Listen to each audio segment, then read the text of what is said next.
ईश्वर की लाठी। 65 वर्षीय राम प्रकाश जी, जो कि प्राइवेट नौकरी से निवृत्त हो चुके हैं, आज सुबह जब सैर करके घर की ओर लौट रहे थे तो मन में सोचने लगे कि रिटायरमेंट के समय मैं सोचता था कि मैं बंधन से मुक्ति की ओर जा रहा हूँ, लेकिन अब समझ नहीं आता कि इसे जीवन की स्वतंत्रता कहा जाए या जीवन में ही मृत्यु का पूर्वाभ्यास। बड़ा खाली खाली सा लगता है जीवन। एक एक पल बड़ी मुश्किल से तिल तिल करके खिसकता है। रह रहकर वह अपने गांव की व्यस्त दिनचर्या को याद करने लगते हैं। वह गिनी चुनी गालियां, वह मुट्ठी भर लोग, सब कुछ इतना छोटा कि एक दिन में पूरा गांव ही नाप लिया जाए और करीब करीब हर आदमी से मुलाकात हो जाए। उस समय लगता था जैसे दुनिया मुट्ठी में है। वह छोटी सी दुनिया जैसे ही हाथ से छूटी कि सब कुछ छूट गया। दरअसल शहर में आने से पहले राम प्रकाश जी अपनी पत्नी सुनैना और बेटे सौरभ के साथ गांव में ही रहा करते थे, परंतु अपने बेटे सौरभ की उच्च शिक्षा के लिए उन्हें गांव से शहर आना पड़ा, जहां उन्होंने अपना मकान खरीद लिया। परंतु शहर आने के 3 वर्ष बाद ही उनकी पत्नी सुनैना की हार्ट अटैक से मृत्यु हो गई। उच्च शिक्षा के बाद सौरभ नौकरी के लिए विदेश चला गया।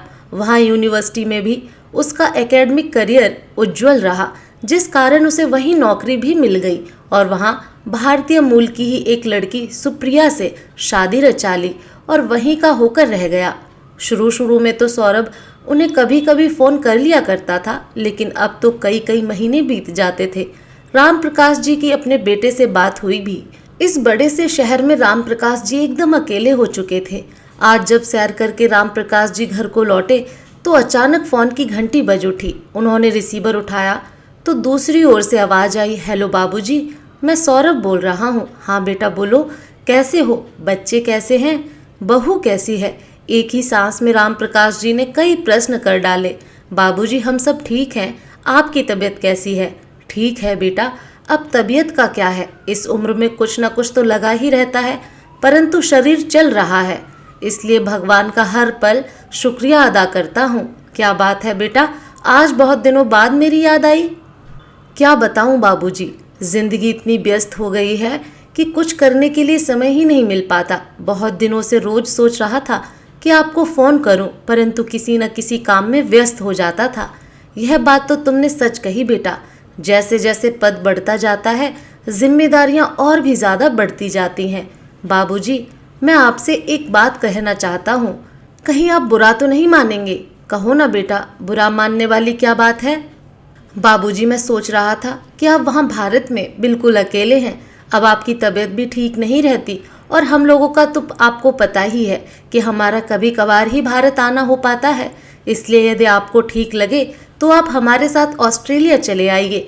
यहाँ आपके दोनों पोता पोती भी आपका साथ पाकर खुश हो जाएंगे और आपका समय भी सुखपूर्वक कट जाएगा। यहाँ मुझे आपकी चिंता सताती रहती है। यदि आप यहाँ आ जाएंगे तो हम लोग भी आपकी ओर से निश्चिंत हो पाएंगे।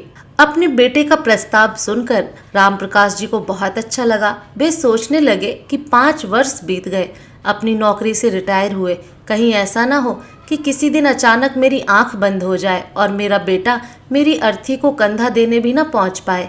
यह सोचते हुए राम प्रकाश जी ने अपने बेटे को अपनी सहमति दे दी। फिर सौरभ बोला, बाबूजी, अब आप यहाँ हमारे पास आ जाएंगे तो अपने मकान की अब कोई ज़रूरत नहीं है, इसलिए उस मकान को बेचने पर लगा दीजिए। मकान को बेचने की बात सुनकर राम प्रकाश जी कुछ हैरान रह गए, क्योंकि इस मकान के साथ उनकी पत्नी की मीठी यादें जुड़ी हुई थी।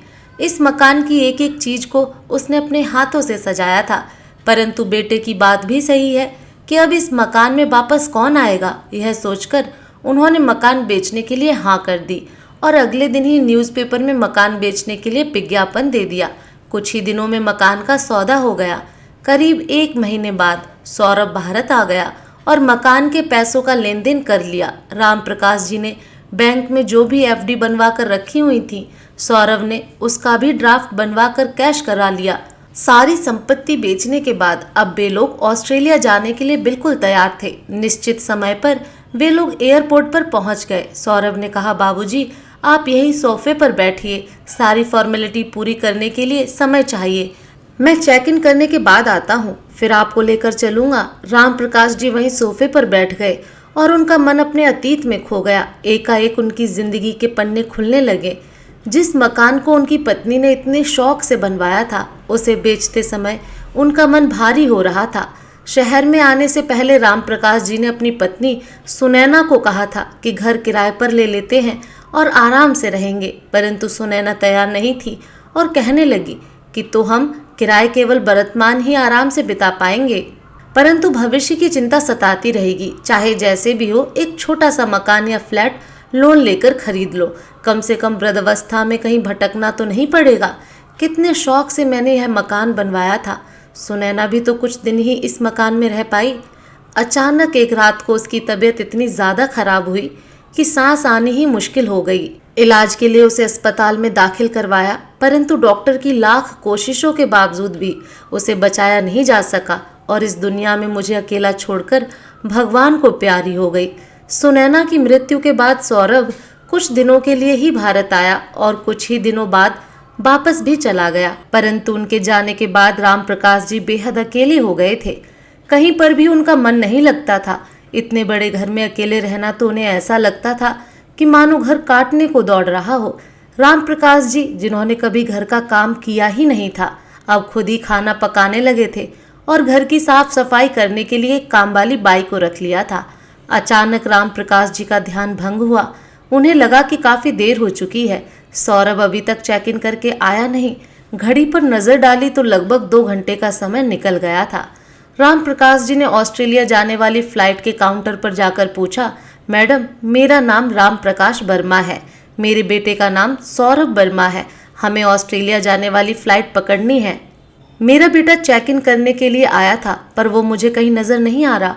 राम प्रकाश जी की बात सुनकर काउंटर पर कार्यरत एक महिला ने यात्रियों की लिस्ट देखकर बताया, जी हाँ, सौरभ वर्मा नाम का एक यात्री यहाँ आया था जिसने चेक इन किया था। ऑस्ट्रेलिया की फ्लाइट निकले हुए तो 1 घंटे से भी ज्यादा का समय हो चुका है। उस महिला की बात सुनकर राम प्रकाश जी की हैरानी का ठिकाना न रहा।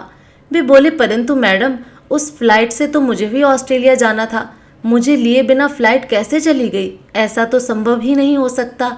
अंकल जी, जितने भी यात्री उस फ्लाइट में जाने वाले थे सभी गए हैं, कोई भी यात्री छूटा नहीं है। अगर कोई यात्री नहीं पहुंचता तो हमारी ओर से घोषणा की जाती है।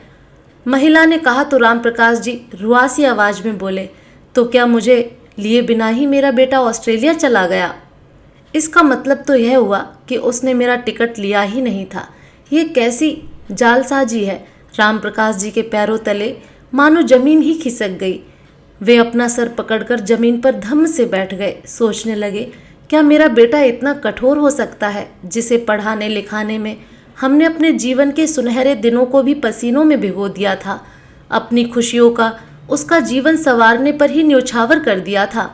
सुनैना मुझे हमेशा कहती थी कि अपने बुढ़ापे के लिए भी हमें कुछ बचा कर रखना चाहिए, लेकिन मेरा एक ही जवाब होता था, ले देकर सौरभ ही हमारा इकलौता बेटा है। यदि हम उसकी सुख सुविधा का ख्याल नहीं रखेंगे तो कौन रखेगा? वह एक खिलौना मांगता था तो मैं 2 ला कर देता था। उसकी विदेश में पढ़ाई करने की जिद पूरी करने के लिए पैसे इकट्ठे करने के खातिर न जाने मैंने कितने पापड़ बेले थे, कितने ही लोगों के आगे हाथ पसारे थे। मन में बस अपने बेटे की बात पूरी करने की धुन सवार थी कि वह किसी तरह विदेश चला जाए।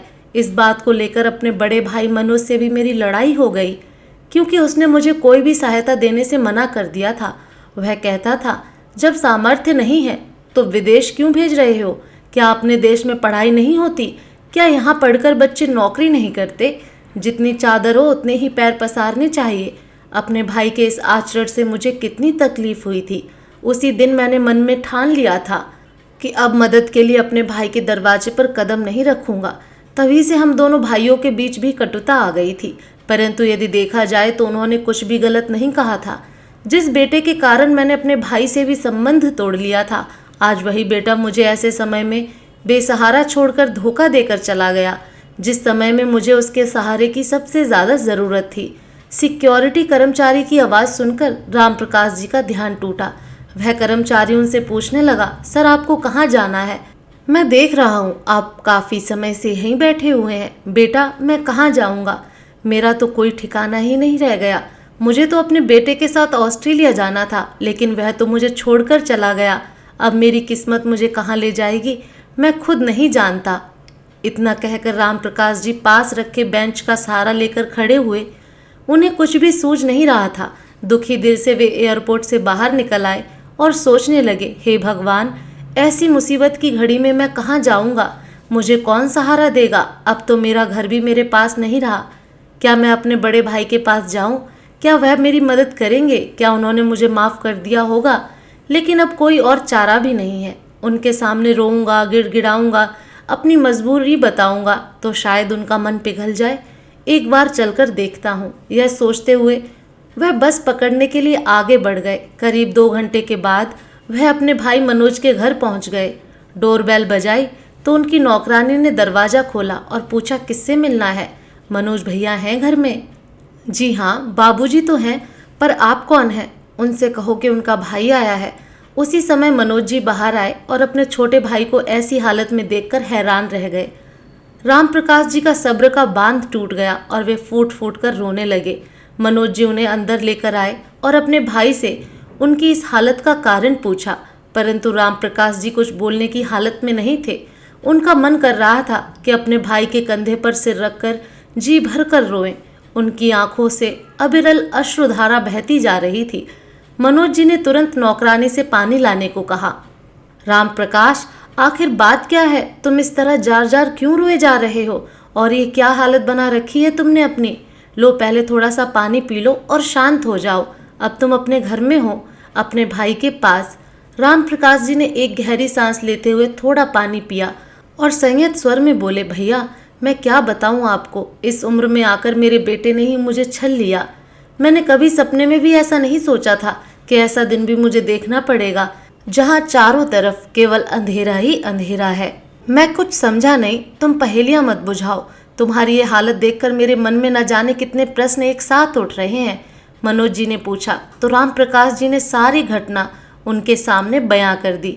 मनोज ने गहरी सांस लेते हुए उनकी एक एक बात बड़े ही ध्यानपूर्वक सुनी और बोला, यह कैसी विडंबना है। तुमने अपने बेटे को पढ़ाने लिखाने के लिए और एक अच्छा इंसान बनाने के लिए अपना सब कुछ दांव पर लगा दिया और तुम्हारे साथ ऐसा सलूक। क्या माँ बाप इसी दिन के लिए अपने बच्चों को पाल पोस कर बड़ा करते हैं? कितने स्वार्थी हो गए हैं आजकल के बच्चे। भैया, अब मुझे समझ नहीं आ रहा मैं क्या करूं। इस उम्र में मैं कहीं नौकरी करने भी नहीं जा सकता। बेहतर होगा कि मुझे किसी वृद्धाश्रम में भेज दो। यह क्या कह रहे हो राम प्रकाश? आत्मसम्मान से सिर उठाकर जीने वाला इंसान आज वृद्धाश्रम जाने की बात कर रहा है। यह घर तुम्हारा ही है। बेटी शिखा की शादी करने के बाद जब से तुम्हारी भाभी यह दुनिया छोड़कर चली गई, उसके बाद तो मैं बिल्कुल अकेला हो गया हूँ। अब तुम आ गए हो तो हम दोनों का समय आराम से कटेगा। अपने बड़े भाई की बातें सुनकर राम प्रकाश जी को कुछ सहारा हुआ, परंतु वह उन पर बोझ नहीं बनना चाहते थे, इसलिए वे अभी भी परेशान थे। अभी दोनों भाइयों में यह बातें चल रही थीं कि डोरबेल बजी। देखा तो मनोज की बेटी शिखा कुछ दिनों के लिए रहने आई थी। इतने बरसों के बाद अपने चाचा को इस घर में देखकर उसे अचंभा हुआ। शिखा उनके पास बैठकर उनका हालचाल जानने लगी, परंतु जब उसे उनके हालात की जानकारी हुई तो उसे बहुत दुख हुआ और हैरानी भी कि सौरभ चाचा जी के साथ ऐसा कैसे कर सकता है। अगले दिन सुबह शिखा ने अपने पिताजी और चाचा जी के लिए स्वादिष्ट नाश्ता बनाकर परोसा और एक अलग कमरे में चली गई। राम प्रकाश जी ने देखा कि शिखा मोबाइल पर ही ऑनलाइन क्लास ले रही थी। उसे ऑनलाइन क्लास लेते देखकर राम प्रकाश जी के मन में कुछ ख्याल आया और जब शिखा बाहर आई तो उन्होंने शिखा से कहा, बेटी, एक बात तो बताओ, क्या मैं भी ऑनलाइन क्लास ले सकता हूँ? घर बैठे बैठे अपने बेटे के बारे में सोचकर परेशान होने से तो अच्छा है कि मैं किसी काम में व्यस्त हो जाऊं। उनकी बात सुनकर शिखा बोली, क्यों नहीं चाचा जी, आजकल तो ऑनलाइन क्लासेस का जमाना है। ना तो आपको स्कूल जाना पड़ेगा और ना ही स्कूल की तरह घंटों खड़े रहकर पढ़ाना पड़ेगा। आप अपनी सहूलियत से बच्चों को पढ़ा सकते हैं और वैसे भी आप तो गणित विषय के बहुत अच्छे अध्यापक रह चुके हैं। शिखा ने राम प्रकाश जी का ऑनलाइन रिज्यूम बनाकर अपने स्कूल में भेज दिया। कुछ ही समय में उन्हें नियुक्त कर लिया गया। अब उन्हें ऑनलाइन पढ़ाने के अच्छे खासे पैसे मिलने लगे थे। सुबह 9 बजे से लेकर 12 बजे तक अपने फ़ोन से ही बच्चों को ऑनलाइन पढ़ाते और अपना खर्च खुद ही निकाल लेते थे। अब उन्हें जीने का मकसद मिल गया था। वे पहले से ज़्यादा चुस्त और तंदुरुस्त रहने लगे थे। अब वह अपनी जिंदगी से संतुष्ट थे, परंतु वह गरीब बच्चों के लिए भी कुछ करना चाहते थे। इसलिए उन्होंने बच्चों के लिए अपना कोचिंग सेंटर खोलने के बारे में सोचा और इस काम में भी उनकी मदद उनकी भतीजी शिखा ने की। शिखा की मदद से उन्होंने एक जगह किराए पर ली जहां उन्होंने अपना कोचिंग सेंटर खोला। गणित विषय के अलावा अन्य विषयों की भी कोचिंग प्रदान करने के लिए उन्होंने 2 अध्यापक भी नियुक्त कर लिए। उनके कोचिंग सेंटर में फीस कोई ज़्यादा नहीं थी और जो बच्चे फीस नहीं दे पाते थे वे फ्री में भी पढ़ सकते थे, जिस कारण उनके कोचिंग सेंटर की लोकप्रियता बढ़ने लगी। राम प्रकाश जी की सराहनीय कदम को देखते हुए अब उनकी मदद के लिए कुछ एनजीओ भी उनके साथ जुड़ गए, जिन्होंने उनके कोचिंग सेंटर के लिए एक बड़ी जगह उपलब्ध करवा दी। एक ही साल में उनका कोचिंग सेंटर एक बड़े इंस्टीट्यूट का रूप ले चुका था। लेकिन कहते हैं ना, कर्मों का फल तो मिलकर रहता है, आज नहीं तो कल, इस जन्म में नहीं तो अगले जन्म में। सौरभ ने जो धोखा अपने पिता के साथ किया था, फिर उस धोखे के फल से वह कैसे बच सकता था। अपने जिस दोस्त के साथ पार्टनरशिप करने के लिए उसने अपने पिता के पैसे धोखाधड़ी से हथिया लिए थे, उस दोस्त ने उसे पार्टनरशिप का झांसा देकर उससे सारे पैसे हथिया लिए। पार्टनरशिप में बिजनेस शुरू करने के लिए उसने नौकरी तो पहले ही छोड़ दी थी और अब उसे कहीं नौकरी भी नहीं मिल रही थी। आखिर विदेशी धरती पर बिना पैसे के कितने दिन तक रह सकते थे। जो थोड़े बहुत बचे हुए पैसे थे उनसे अपनी टिकट का इंतजाम करके वे लोग भारत वापस आ गए। भारत लौटकर सौरभ अपनी पत्नी और बच्चों के साथ अपने ससुराल में रहने लगा। नौकरी ढूंढ रहा था, लेकिन कोई बड़ी नौकरी उसे मिल नहीं रही थी और छोटी नौकरी उसे अपने स्टैंडर्ड की नहीं लगती थी। और ससुराल वाले भी आखिर बेरोजगार दामाद को कितने दिन इज्जत देते। अब उसे महसूस होने लगा कि ससुराल में उसे बोझ समझा जा रहा है। वह अपनी जिंदगी से पूरी तरह परेशान हो चुका था, लेकिन करता भी तो क्या। एक दिन जब उसने पढ़ने के लिए अखबार उठाया, अखबार में अपने पिता की फोटो को देखकर वह हैरान रह गया। अखबार में लिखा था, अक्सर मेहनत करने वाले परेशानियों से नहीं डरते, बल्कि अपने दम पर मुश्किलों को दूर करने की कोशिश करते हैं। मेहनत करके अपने आप को फिर से आत्मनिर्भर बनाने की एक मिसाल है श्री राम प्रकाश वर्मा जी, जिन्होंने 65 वर्ष की उम्र में अपने अंदर के शिक्षक को पुनर्जीवित किया और आज के बुजुर्गों के लिए प्रेरणा की एक मिसाल कायम की। वे उन महान शिक्षकों में से एक हैं जिन्होंने गरीब बच्चों को मुफ्त में पढ़ाने का जिम्मा उठाया। उनके सराहनीय कार्य को देखते हुए सरकार की तरफ से उन्हें इनाम दिया जाने वाला है। यह खबर पढ़कर सौरभ को अपनी आंखों पर विश्वास नहीं हुआ। वह हैरान था कि अपने जिस पिता को वह दर दर की ठोकरें खाने के लिए छोड़कर गया था, आज वो अपने दम पर इतना बड़ा पुरस्कार प्राप्त करने जा रहे हैं। अखबार में छपी खबर के साथ साथ उनके कोचिंग सेंटर का नाम और पता भी लिखा था। सौरभ मदद मांगने के लिए अपनी पत्नी के साथ तुरंत अपने पिता से मिलने दौड़ा चला आया। पहुंचकर देखा तो उस जगह पर एक बहुत बड़ा इंस्टीट्यूट बना हुआ था। जब वे दोनों अंदर गए तो गार्ड के पूछने पर उन्होंने उसे बताया कि उन्हें राम प्रकाश जी से मिलना है। गार्ड उन्हें ऑफिस में बिठाकर राम प्रकाश जी को बुलाने चला गया। जैसे ही राम प्रकाश जी अपने ऑफिस में आए तो सौरभ उन्हें देखकर हैरान था। उसके पिता, जिनके चेहरे से कभी लाचारी और बेबसी झलकती थी, उनके चेहरे पर आत्मविश्वास भरी चमक थी और आते ही पैरों में गिरकर रोने लगा। राम प्रकाश जी अपने बेटे सौरभ को अपने पैरों में अचानक देखकर हैरान रह गए।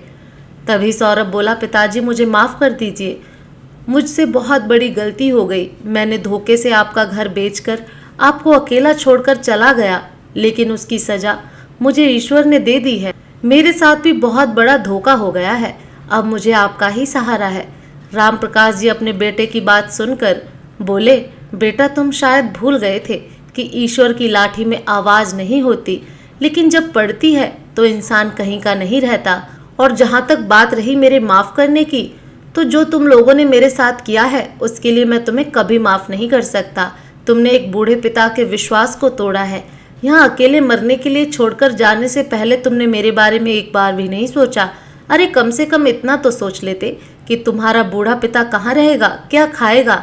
अरे एक तरफ तुम हो और एक तरफ मनोज भैया की बेटी शिखा है, जो शादीशुदा होते हुए भी अपने पिता का भी अच्छे से ख्याल रखती है और अपना ससुराल भी संभालती है।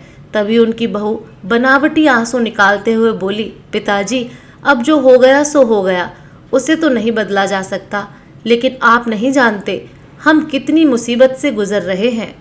एक एक पैसे के लिए हम लोग तरस गए हैं। अब बच्चों की पढ़ाई का खर्चा भी है। आप ही बताइए हम कैसे गुजारा करें। पिताजी अगर आप हमारी कुछ मदद कर दें। तो सौरभ ने कहा। तो राम प्रकाश जी ने स्पष्ट रूप से कह दिया, एक बार मैं तुमसे धोखा खा चुका हूँ, इससे ज़्यादा धोखा खाने की शक्ति मेरे पास नहीं है। तुम्हें जो करना है वह करो, लेकिन जो भी पैसा मैं कमाता हूँ अपने दम पर कमाता हूँ, उस पैसे में से एक फूटी कौड़ी भी मेरे पास तुम्हारे लिए नहीं है। यदि मैं बुढ़ापे में इतना सब कुछ हासिल कर सकता हूँ तो तुम्हारी तो अभी उम्र है, खुद से पैसा कमाओ और अपनी ज़िंदगी कैसे जीनी है वह खुद देखो, लेकिन मुझसे उम्मीद लगाकर मेरे पास फिर कभी मत आना। मेरी क्लास लेने का समय हो रहा है, मैं जाता हूँ।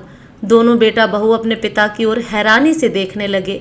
वे दोनों कुछ और बोलते उससे पहले ही राम प्रकाश जी उठकर अपनी क्लास लेने के लिए चले गए। बेटा और बहू दोनों मुंह लटकाकर वापस आ गए। अब उनके पास पछताने के अलावा और कोई रास्ता नहीं बचा था। तो दोस्तों, आपको क्या लगता है, राम प्रकाश जी ने जो किया वो सही था या गलत?